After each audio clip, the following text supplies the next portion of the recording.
सोलापूर शहरावर एकेकाळी 4 नगरसेवक किंवा एकेकाळी 8 नगरसेवक झाले, पण जितकं शक्य आहे तितके नगरसेवक निवडून यावे याकडे प्राधान्यानं लक्ष केंद्रित करण्यात येईल आणि येतील असं मला खात्री वाटते।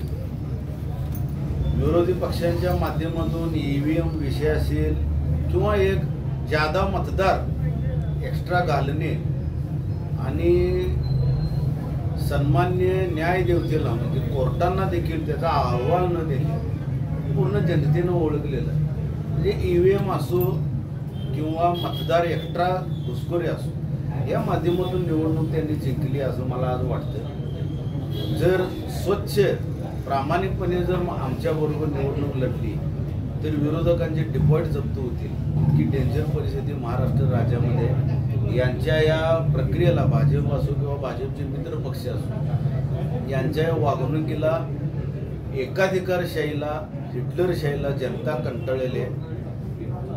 शेतकऱ्यांच्या माध्यमातून असो शक्तीपीठ असो किंवा अन्य कोणतेही विषय असो अगदी युद्धापर्यंत कशा पद्धतीची वाटचाल सेंट्रल गव्हर्नमेंट आणि राज्य सरकार करते ही जनता पाहत आहे आणि मला अशी खात्री आहे की जनता पुनश्च एकदा शिवसेनेला अगदी प्रामाणिकपणे उचलून धरून न्याय देईल असं मी आश्वासन करतो।